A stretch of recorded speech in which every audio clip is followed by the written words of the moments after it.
for the sudden and tragic loss of life due to this flash flood. I know we've reached out to the community and we stand ready to offer them support. I've asked the administrator to speak to Governor Lee of Tennessee right away, and we'll offer any assistance they need for this terrible moment.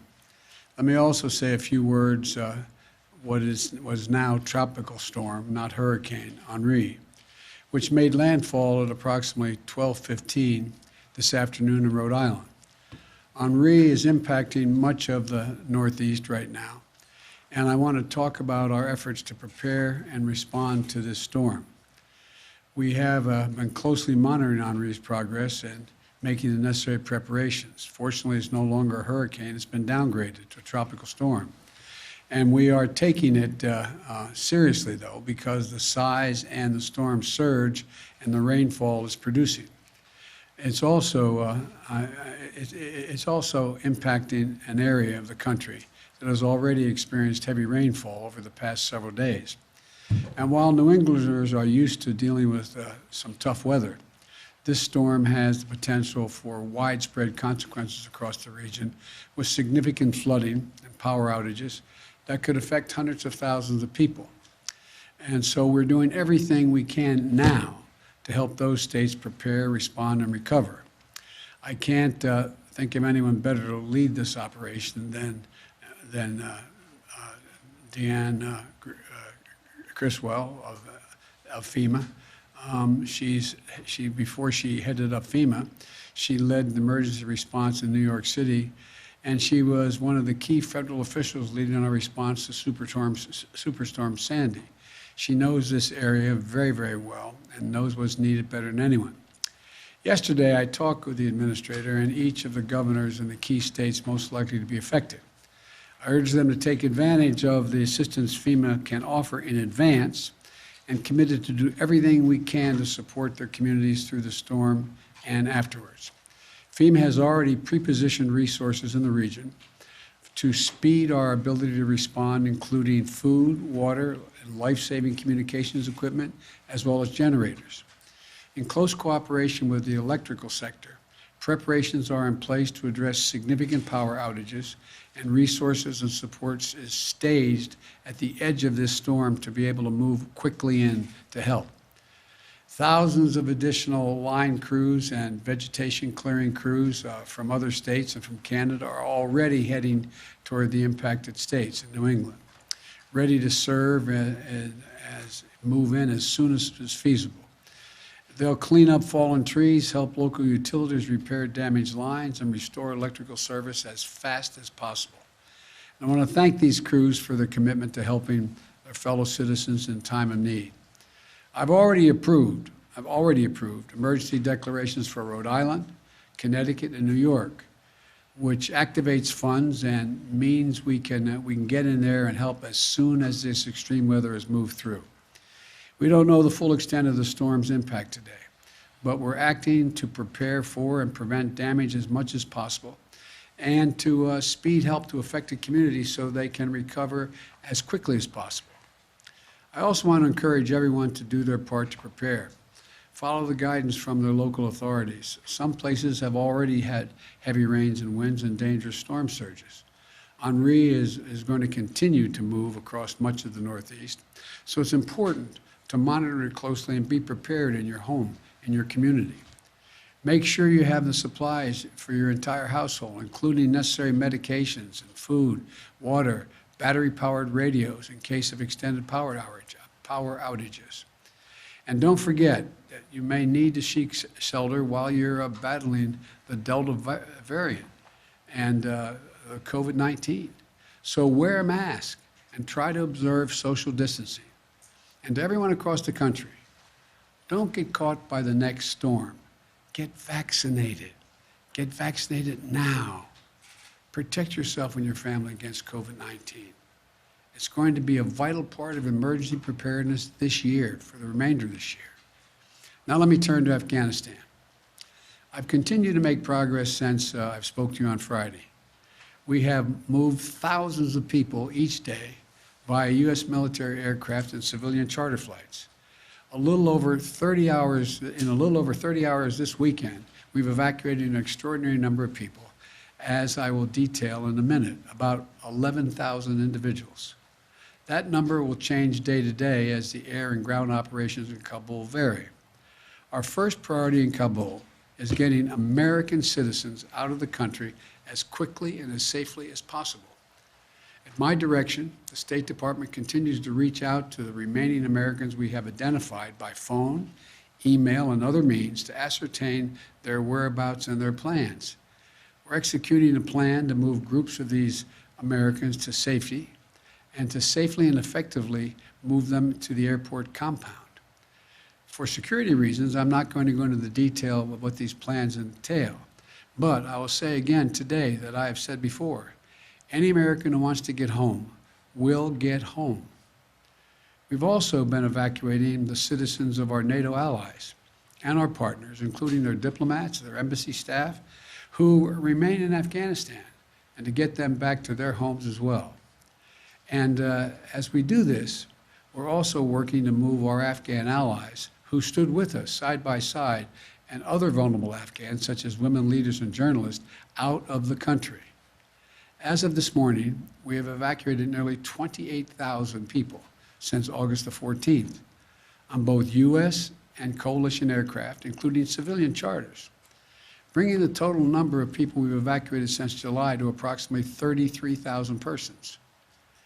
In one 24-hour period this weekend, 23 U.S. military flights, including 14 C-17s, 9 C-130 flights, left Kabul carrying 3,900 passengers. We see no reason why this tempo will not be kept up. During the same period, our military facilitated another 35 charter flights, carrying an additional 4,000 evacuees to other countries that are taking them out. Altogether, we lifted approximately 11,000 people out of Kabul in less than 36 hours. It's an incredible operation. Let me be clear. The evacuation of thousands of people from Kabul is going to be hard and painful, no matter when it started, when we began. It would have been true if we had started a month ago or a month from now. There is no way to evacuate this many people without pain and loss of heartbreaking images you see on television. It's just a fact. My heart aches for those people you see. We are proving that we can move those thousands of people a day out of Kabul. We're bringing our citizens, NATO allies, Afghanis who in fact has helped us in the war effort, but we have a long way to go, and a lot could still go wrong. But to move out 30,000 people in just over a week, that's a great testament to the men and women on the ground in Kabul and our armed services. It also reflects a tireless diplomatic effort. In order to keep a steady flow of planes taking off from Kabul and maximize our evacuation capacity, we have quickly stood up an unprecedented global effort and established a series of processing stations in third countries. In short, we're not flying them directly to their country, we're flying to these processing stations, where we're working with more than 24 countries across 4 continents. We've secured agreements with across the Gulf, in Central Asia, and in Europe, including processing centers in Qatar, Germany, Kuwait, Spain, and elsewhere. It allows us to sort and process these evacuees.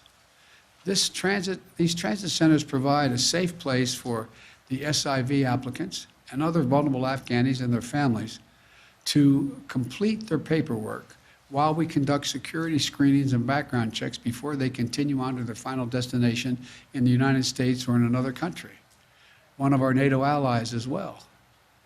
And so from Asia to Africa, from Europe to the Western Hemisphere, nations are making generous offers to support resettlement efforts. And I've been in personal contact with the leaders of many countries, including Qatar, Germany, Spain, Italy, the UAE, and others. They're making vital contributions. To thank them for their support and to discuss how we can continue to coordinate our efforts in Afghanistan moving forward is the reason why I continue in contact with them. And I want to again thank all of our partners for their continuing to stand together. We've also activated the first stage of what's referred to as the Civil Reserve Air Fleet to help with the onward movement of evacuees from these transit centers. Our military aircraft and others will get them to these centers, but then we're going to get the Civil Reserve Fleet. It's a program was designed in the wake of the Berlin airlift after World War II to use commercial aircraft to augment our airlift capacity. This is a voluntary program for our commercial airlines, and we're grateful for those airlines and the U.S. carriers who are supporting us. This effort will only use 3 or 4 planes from each of the major carriers, vast fleets of aircraft. So there should be no effect or a minimal effect on commercial air travel. And we'll stay in close coordination with our partners to mitigate any impact. These Civil Reserve flights will be helping facilitate the safe movement of people from staging locations and transit centers like Qatar or Germany to the United States or to a third country. None of them will be landing in Kabul. Now, the American aircraft, as part of this, will not be going to any country but the United States. As this effort unfolds, I want to be clear about 3 things. 1, planes taking off from Kabul are not flying directly to the United States. They're landing at U.S. military bases and transit centers around the world. Number 2, at these sites where they're landing, we are conducting thorough scrutiny, security screening for everyone who is not a U.S. citizen or a lawful permanent resident. Anyone arriving in the United States will have undergone a background check. Number 3, once screened and cleared, we will welcome these Afghans who helped us in the war effort over the last 20 years to their new home in the United States of America, because that's who we are. That's what America is. You know, I've been touched by the outpouring of support that we've seen from communities, organizations across America mobilizing to support these efforts. So many of these Afghans stood bravely by U.S. troops in Afghanistan. And now, the United States, including veterans groups, refugee settlement agencies, religious organizations, and so many others, are standing with our Afghan allies. It exemplifies the best of America.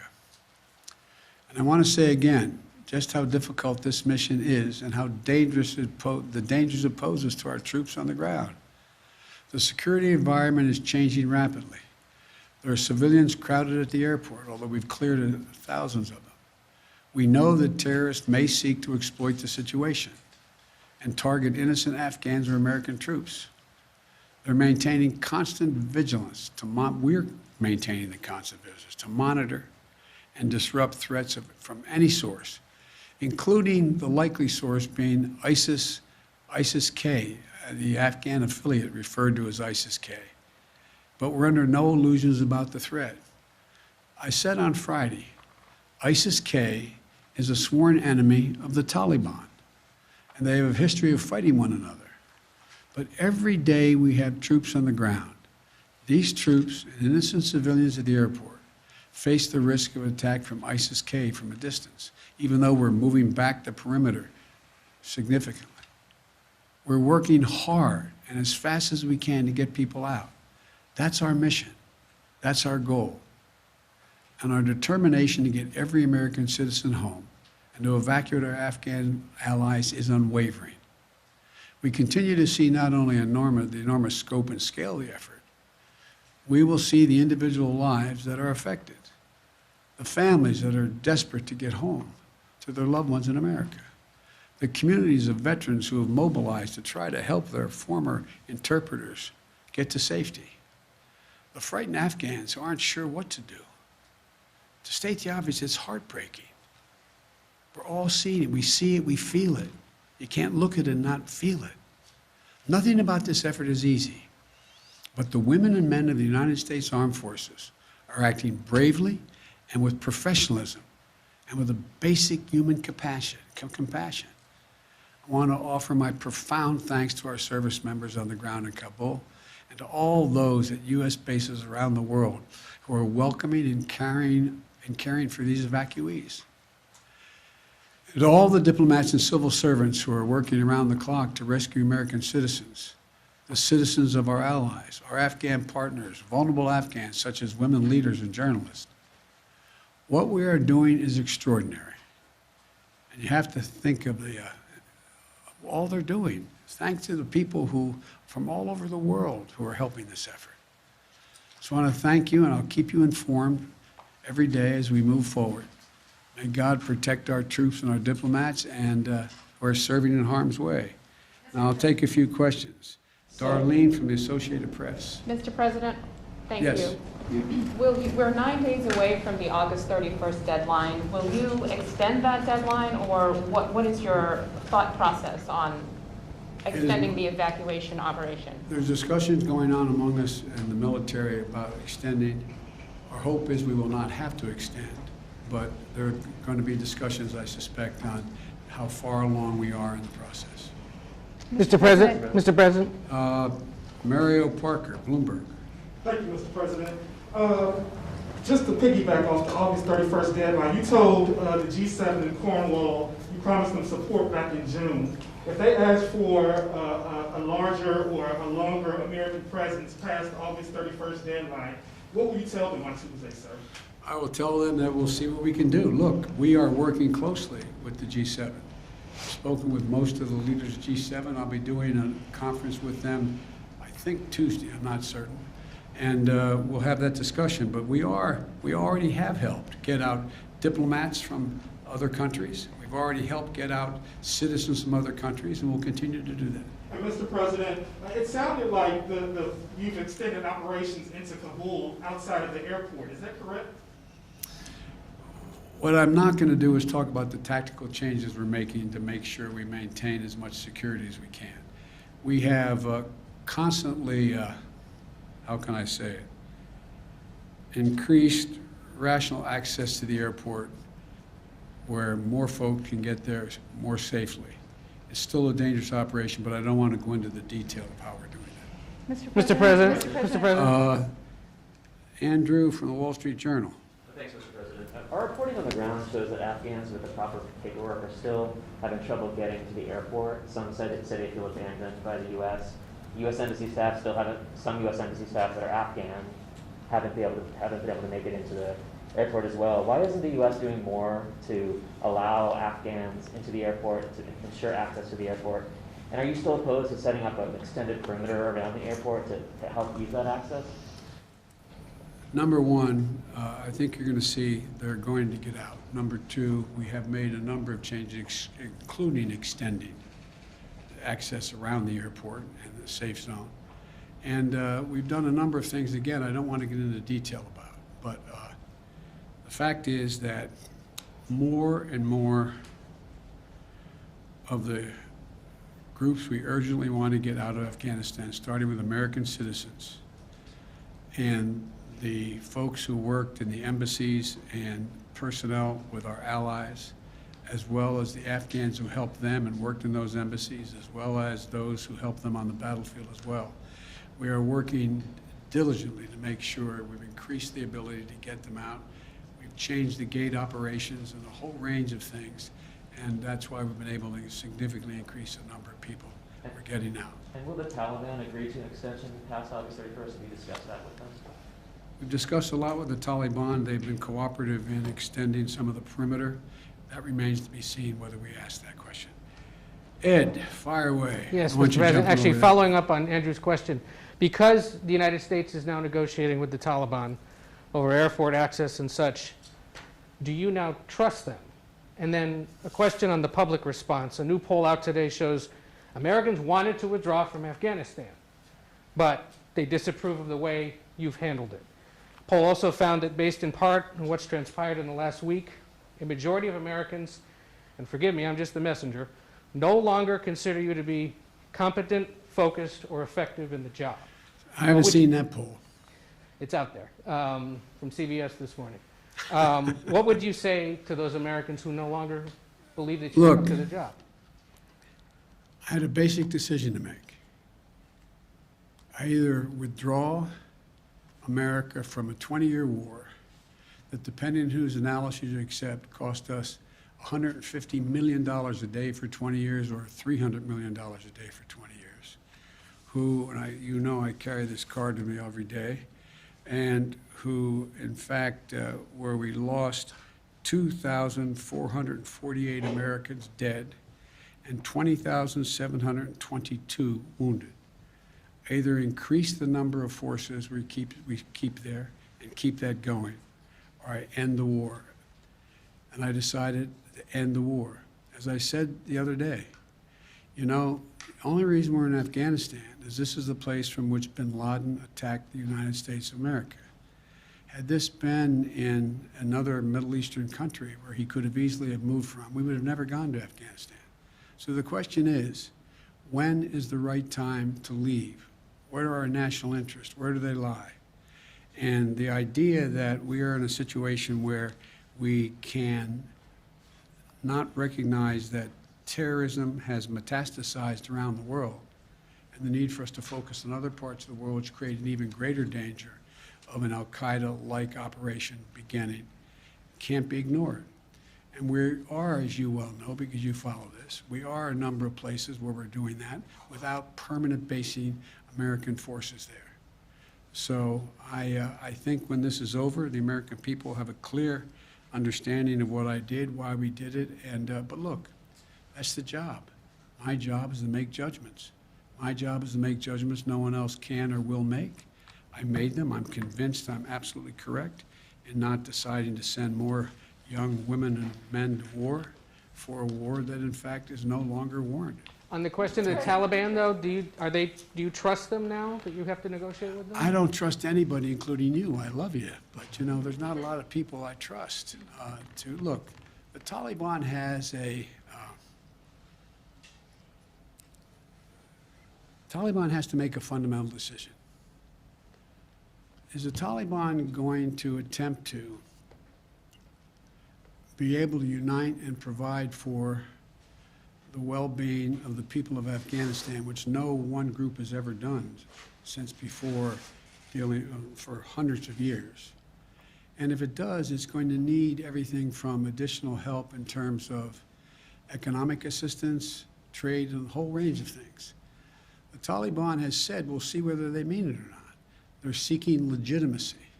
They're seeking legitimacy to determine whether or not they will be recognized by other countries. They have told other countries as well as us they don't want us to move our diplomatic presence completely. But so all this is all just talk now. All just talk now. And so far, the Taliban has not taken action against U.S. forces. So far, they have, by and large, followed through on what they said in terms of allowing Americans to pass through and the like. And I'm sure they don't control all of their forces. It's a ragtag force. And so we'll see. We'll see whether or not what they say turns out to be true. But the bottom line is this, folks. Look, at the end of the day, if we didn't leave Afghanistan now, when do we leave? Another 10 years? Another 5 years? Another year? I'm not about to send your son or your daughter to fight in Afghanistan. I don't see where that is in our overwhelming interest. And the talk about how our interests are going to be impacted, let me tell you, you're sitting in Beijing or you're sitting in Moscow. Are you happy we left? They'd love nothing better for us to continue to be bogged down there, totally occupied with what's going on. So the idea, I think that history is going to record, this was the logical, rational, and right decision to make. So thank you all so very much. Thank you. Sanctions against the Taliban, the British are calling for sanctions. They're going to discuss sanctions on Tuesday. Would you support sanctions against the Taliban under certain conditions? On Friday, you mentioned harsh conditions if they misbehave. The answer is yes. It depends on the conduct. Thank you. Mr. President, what about ISIS and the threat that Americans face now?